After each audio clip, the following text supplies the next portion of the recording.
Welcome to another episode of the 600-second podcast. The guest today, the man, the myth, the legend, KILLA. What's good, brother? How's it going, man? It's going well. Thank you for stopping by for this 600-second podcast or conversation.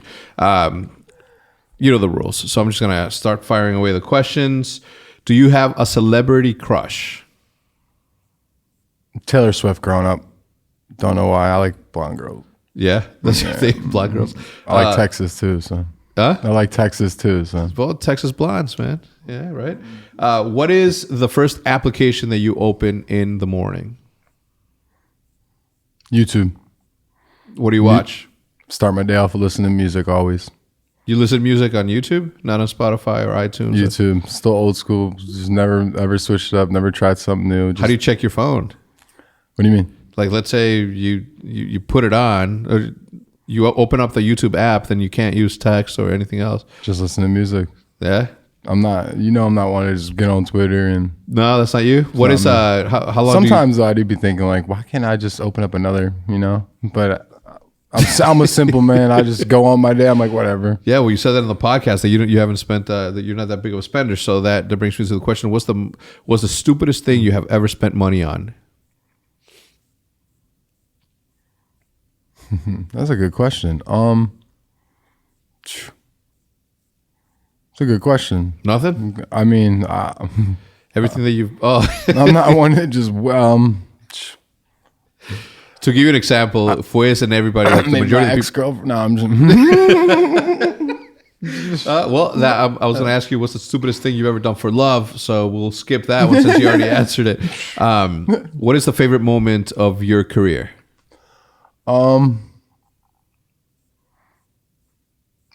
Winning champs, I guess I could say. I had a lot of good memories with that Optic Nation team, so I try to pinpoint one. But nothing's going to obviously feel better than winning champs. Who's the best Call of Duty player right now? In the game right now or of all time? In the game.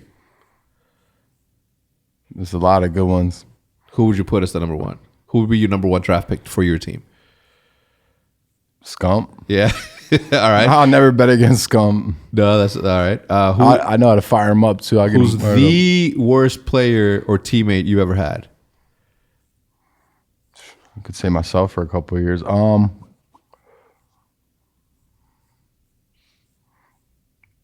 In the pro scene, I would say, wow.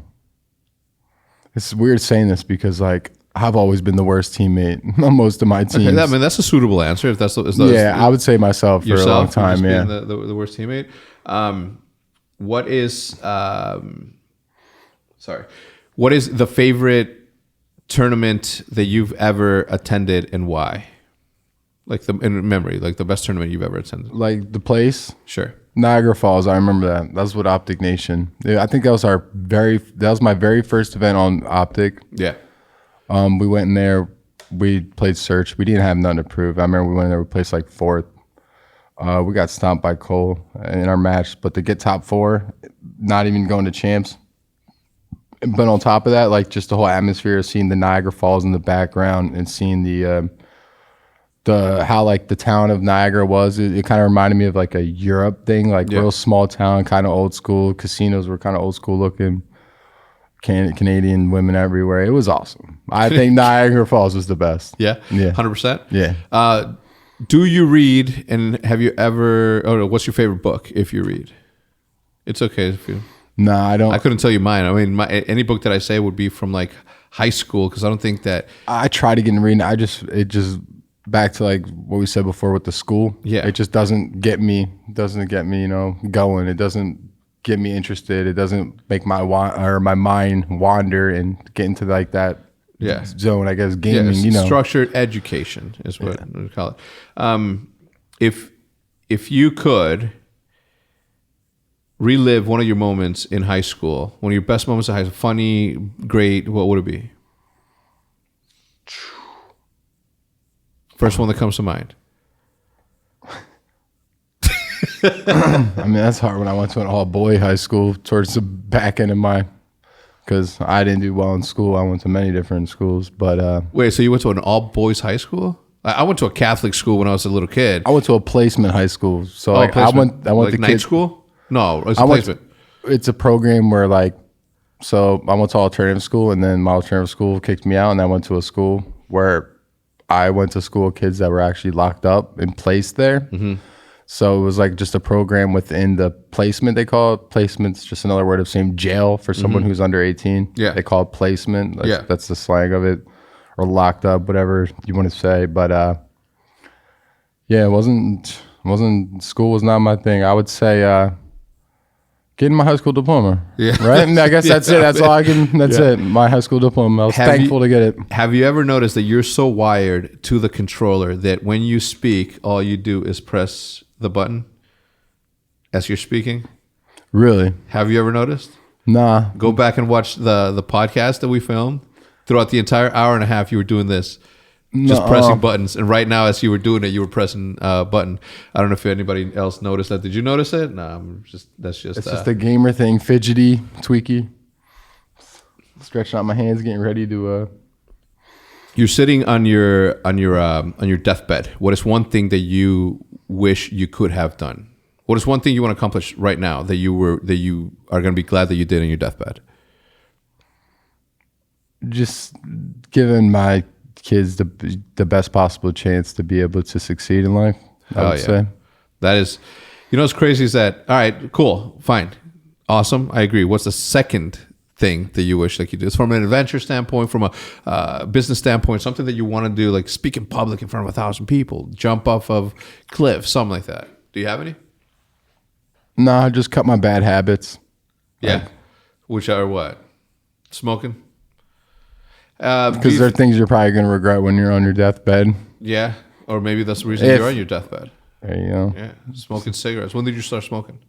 In high school. It was, at first, it just started out as just something to do. Yeah, cool thing, I guess. A lot of people, and kids nowadays, like when people would catch like Seth, and you will get old and regret it, and that's how it works. Yeah, so like back in the day, like in 2013, when they would, I don't know how old it was, but sometimes Seth would be in the back of the view or the camera, like smoking a cigarette, and people would like throw this massive fit, which I agree with. Obviously, it's unhealthy. He knows it's unhealthy and all that. But nowadays, a lot of people have more information about smoking. I'm not justifying smoking it by any. I've never had a cigarette in my life, right? I've never smoked a cigarette in my life.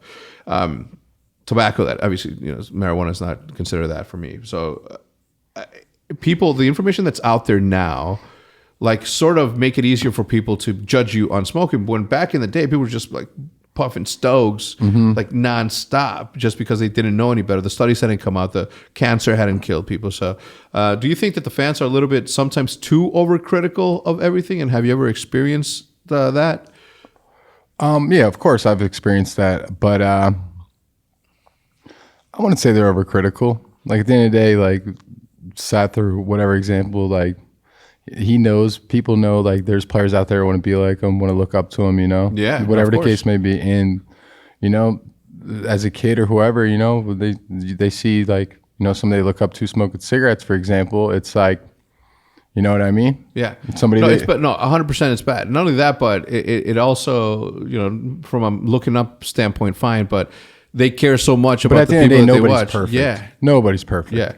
I think it's more of like they care that they want to make sure that he sticks around and that he's doing all the healthy shows. Obviously, he doesn't smoke anymore. Or they sincerely care about him. Yeah. Like, that's what I mean. Yeah. Yeah. No, and I do too. Don't get me wrong. Like I've always been like the most critical of people like, smoking cigarettes on my team. I always talk shit to them. Yeah. And it's easy for me because I've never had a cigarette in my life, and that's that. But never had one? No, not a single one. When I was 4 years old, my aunt.